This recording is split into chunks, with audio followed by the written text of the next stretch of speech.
Me chamo Alexandra e estou aqui para falar sobre o narrador e o enredo do livro. O primeiro conto tem como título Da Morte, possui um narrador em terceira pessoa e um enredo linear. Descansa, poucos te chorarão. O impulso vital apaga as lágrimas pouco a pouco, sobretudo a morte, porque é a coisa depois do qual nada acontece aos outros. O segundo conto tem como título O Cavalo Branco de Napoleão, também narrado em terceira pessoa e com um enredo linear. A princípio, os cavalos eram mansos e ainda por cima brancos, e o fato de ter visto exatamente cavalos, ainda mais exatamente brancos, tão natural, achou que cutucou a esposa deitada ao lado, apontando: Olha só, Marta, cavalos brancos nas nuvens. Achou que as nuvens tinham mesmo um certo jeito de cavalos. O que ela não percebia é que os cavalos estavam além das nuvens.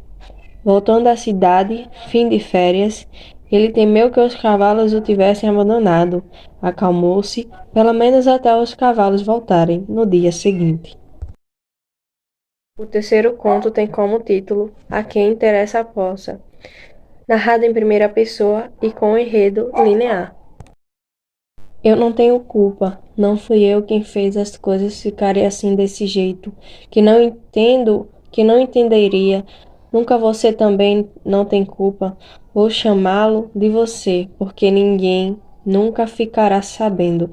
Nem era precisa a culpa. É de todos e não de ninguém. Não tenho culpa, não tenho culpa. Eu me sentia culpado ao vê-los assim. Eu tenho culpa, não é de ninguém. Esse desgosto de lâmina nas entranhas não é de ninguém. Esse sangue espantado e esse cosmo incompreensível sobre nossas cabeças. O quarto conto tem como título Corujas. Possui um narrador em terceira pessoa e um enredo linear. O conto tem como título Apeiron. É narrado em terceira pessoa e também possui um enredo linear. Aquela matéria de bondade se reorganizará dentro dele.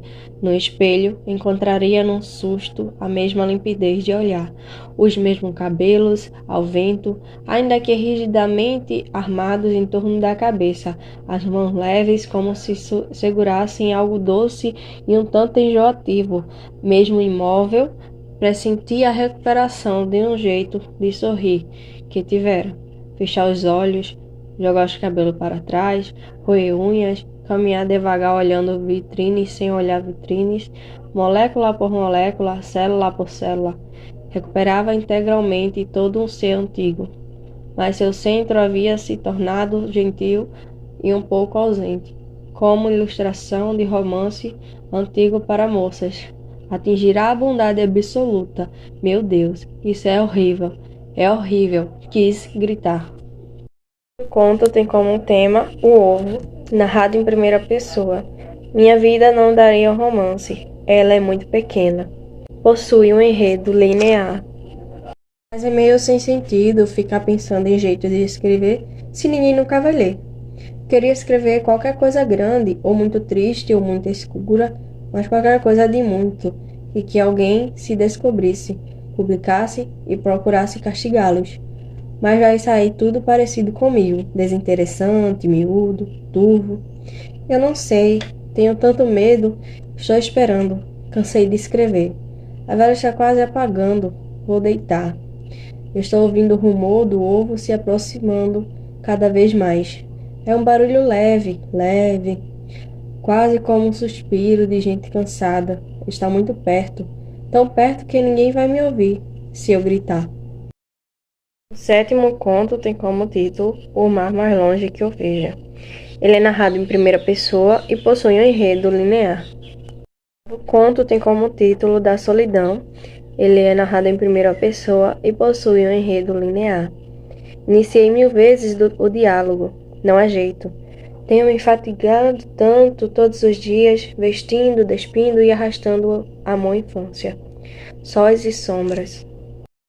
O décimo conto tem como título Paixão segundo entendimento, narrado em terceira pessoa e com enredo linear.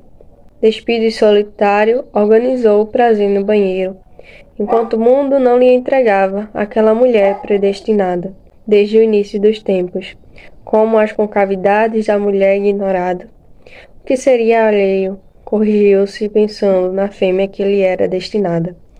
E mesmo que suspeitasse, não admitiria, pois em qualquer parte do mundo havia uma fêmea feita para ele, acreditava. Uma fêmea côncava, em que convexo e sem espanto se acomodaria. O 11º conto tem como título Fotografia, narrado em primeira pessoa, enredo linear. Sentada aqui, desde não sei quando, deve ter dito coitada, levou um bolo. Lembra? Uma vez que eu também esperei por você assim, você não vinha, não vinha nunca. Eu fumava, eu bebia, eu esperava e você nunca vinha. Mas acabou vindo e está aqui agora, vendo uma moça que espera como eu esperei você naquele dia, mas como se me agredisse lançando a espera inútil do meu rosto. Esses dois me olhando assim, gozando, rindo da minha espera. Seria necessário um jeito específico de esperar, a espera em que estou para sempre presa. O 12º conto tem como título Itinerário, narrado em primeira pessoa, de repente, estou só. Possui enredo linear. O 13º conto tem como título Coração de Alzira, narrado em terceira pessoa e com enredo linear. Pois que ele era uma pessoa e ela ousa, descobriu de repente, afastando as cortinas. Até mesmo seu coração era grande, era coração, aquele escondido pedaço de ser onde fica guardado o que se sente e o que se pensa. Sobre as pessoas das quais se gosta, devia ser. Alguém mais inteligente certamente saberia o lugar exato onde ficam guardadas essas coisas. Coração, então, repetiu para si, consumando a descoberta. Depois saía toda corada, pisando na ponta dos pés, rindo um risinho de virgem. O 14 conto tem como título Domingo, narrado em terceira pessoa e com enredo linear. O 15º conto tem como título Do Amor, narrado em terceira pessoa, com enredo não linear. Amar a nossa falta mesma de amar, e na secura nossa amar a água implícita, e o beijo tácito, e a sede infinita. Carlos Drummond de Andrade. O 16º conto tem como título Diálogo, narrado em primeira pessoa e com enredo linear. No meio do rio, eu vi a pedra, a única naquela extensão azul de água, o pico negro, erguido em inesperada fragilidade na solidão. O despojamento de ser insolucionada e completa em suas fronteiras. Pedra porque pedra fora ela, e seria no sempre que a sustentava, frágil e absoluta. As cores morreriam, o claro se faria treva, e a pedra mergulharia em sombras, impressionida. Uma pedra igual a si mesma, como o sol o são as naturezas inertes. Para sempre uma pedra será uma pedra. O 17º conto tem como título Triângulo Amoroso, variação sobre o tema, narrado em terceira pessoa e com enredo linear. O 18º conto tem como título Meio Silêncio, narrado em terceira pessoa e com enredo linear. O 19º conto tem como título Amor, narrado em terceira pessoa e com enredo linear. O 20º conto tem como título Amor e Desamor, narrado em terceira pessoa, enredo linear. O 21º conto tem como título Apenas uma maçã, narrado em primeira pessoa e com enredo linear. O 23º conto tem como título O Rato, narrado em terceira pessoa e com enredo linear. O 24º conto tem como título Madrugada, narrado em terceira pessoa com enredo linear. Unidos pela mesma cerveja, pelo mesmo desalento, deixaram que o desconhecimento se transmutasse naquela amizade um pouco febril dos que nunca se viram antes. Uma mão estendida áspera por entre os copos era o consolo único que se poderiam oferecer. Ou talvez estivesse realmente destinado um ao outro. E mesmo sem o álcool, numa rua repleta saberiam encontrar-se. estavam sós. A mulher de um estava viajando, o outro não tinha mulher, mas tinha noiva, e desconfiava que ela estava andando traindo. Mas os frustrados que enchiam um bar estavam achando aquilo um grande desaforo. Bêbados como estavam, a única solução seria abraçassem e cantarem. Foi o que fizeram. O 25º conto tem como título A Chave e a Porta, narrado em primeira pessoa e com enredo linear. Falávamos de caracóis, mas no vidro se refletiam as mãos em movimentos descontrolados de acender cigarros. Era um silêncio muito grande e os dois falavam de caracóis. Súbito, sentiam alegria interna quase como uma primavera. Mas de repente tudo já não cabia mais só dentro dele. Precisava de um acontecimento externo que justificasse toda aquela largueza de dentro.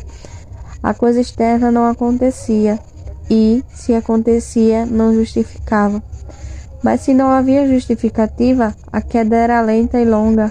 O máximo que distinguia era um rosto perto do seu, um rosto muito perto do seu, falando de caracóis. O 26º conto tem como título Metais Alcalinos, narrado em terceira pessoa e com enredo linear.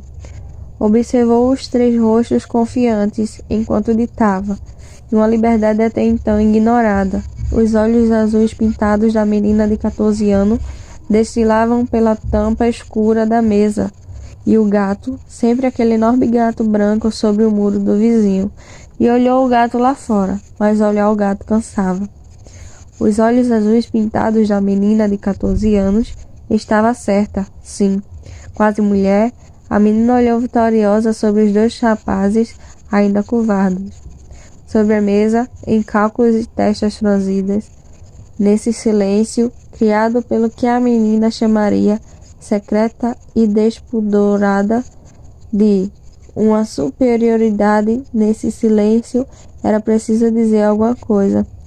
Os 2 rapazes entenderam os cadernos ao mesmo tempo e ainda bem, um dos exercícios estava errado.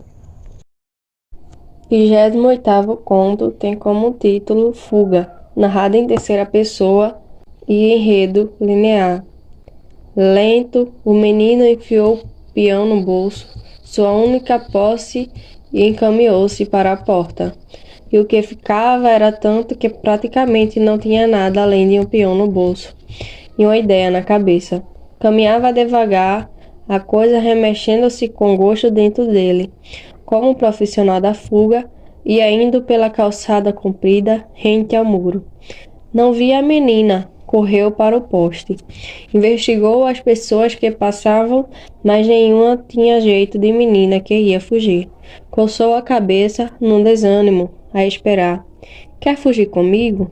Não sei. O que é que você me dá se eu fugir com você?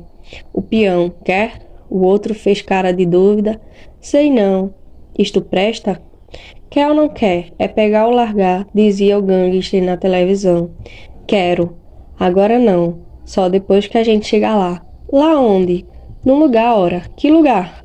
O lugar para onde a gente vai fugir. Ele desentendeu um pouco mais, ainda assim fez o voz firme e pediu para falar com a menina que ia fugir. O 29º conto tem como título O Inventário do Irremediável, narrado em terceira pessoa e com enredo linear. Jamais voltamos à entrega, mesmo adiante, e à ausência de solicitações e aceitações sem barreiras. Foi de um de nós que partiu a morte, ou ela já nascia involuntária, como a madrugada por trás dos vidros. Eu não procurei, não insisti. Contive tudo dentro de mim até que houvesse um movimento qualquer de aceitação. Quando houve, cedi, e sem solicitações, aceitar o que era me dado, sem ir além, compreende? Não queria pedir mais do que você tinha, assim como eu não daria mais do que dispunha, por limitação humana. Mas o que tinha era seu, e que ficaria até o fim, até o fundo. Que aceitei a queda, que aceitei a morte, que nessa aceitação caí, que nessa queda morri. Tenho me carregado tão perdido e pesado pelo dias afora, e ninguém vê que estou morto.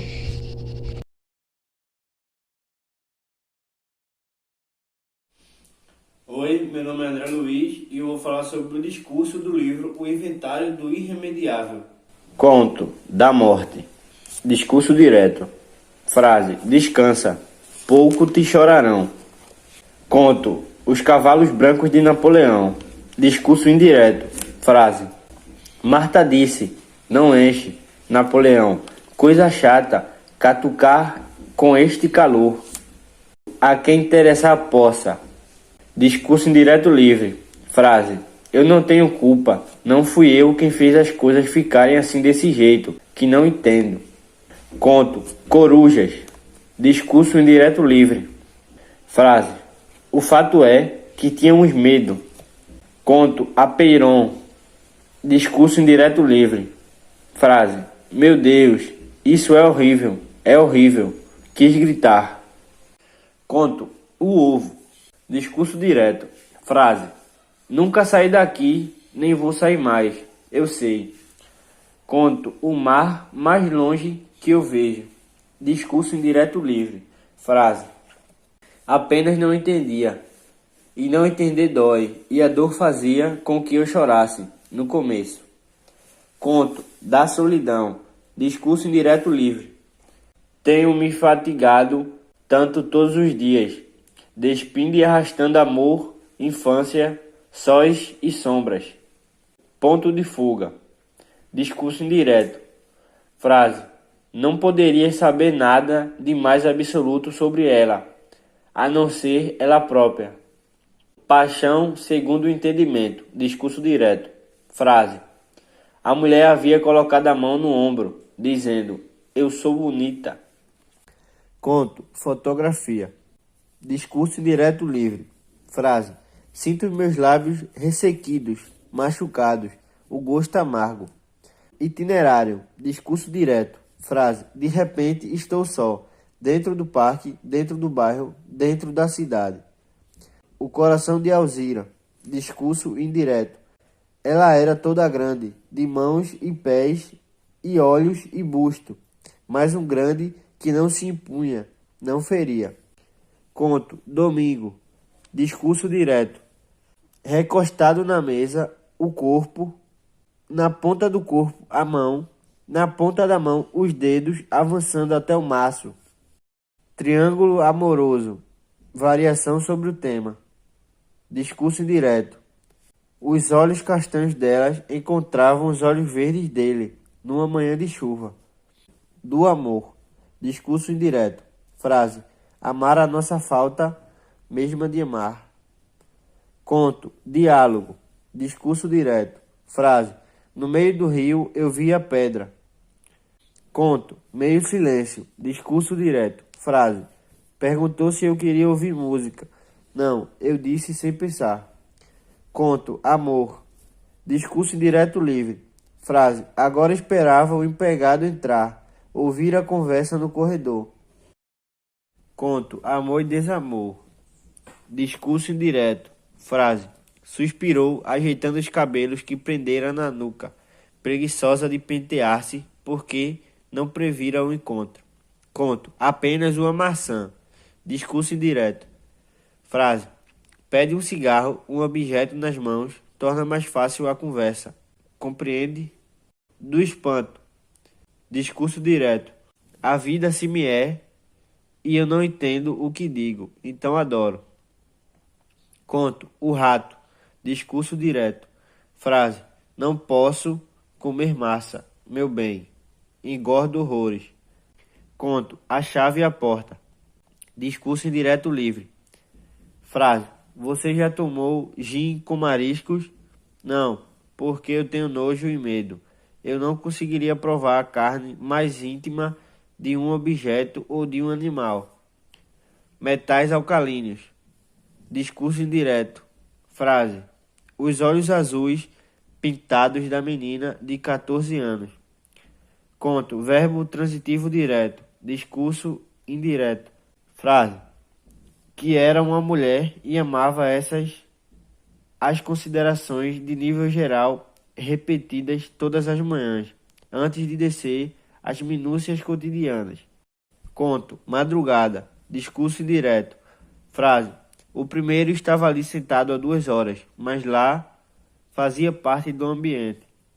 Conto, fuga, discurso direto. Frase: eles tinham 6 anos de idade e iam fugir juntos. Conto, inventário do irremediável. Discurso direto livre. Frase: levantamos os olhos, nos encaramos tensos, quase em ódio, quase em amor.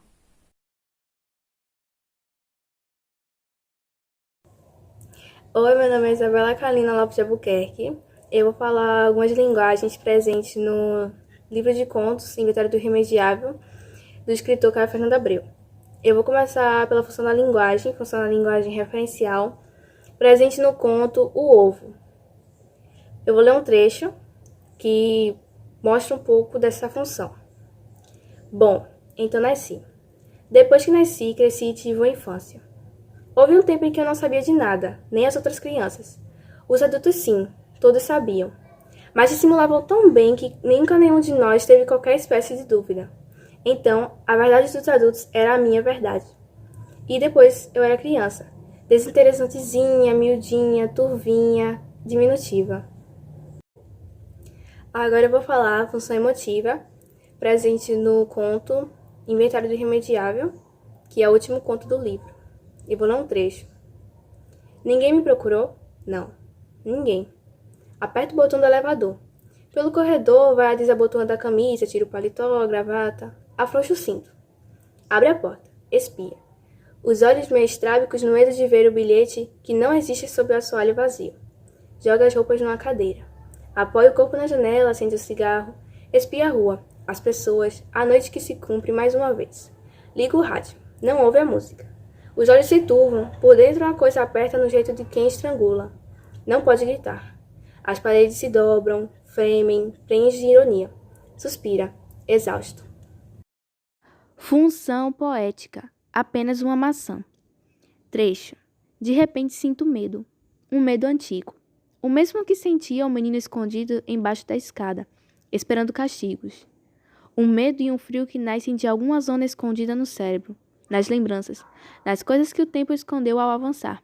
Como se recuando súbito pusesse a descoberto todos os cantos invisíveis, todas as teias de aranha recobrindo velhos muros, os mesmos que tantas vezes tentei escalar sem que houvesse nada depois, nenhum caminho, nenhuma casa, nada. Função apelativa, presente no conto O Coração de Alzira. Trecho. Ai, a necessidade que tinha de doer em alguém, como se já estivesse exausta de tanto ser grande e boa. Por um instante conteve um movimento, toda concentrada no desejo de ser pequena e má e vil e mesquinha.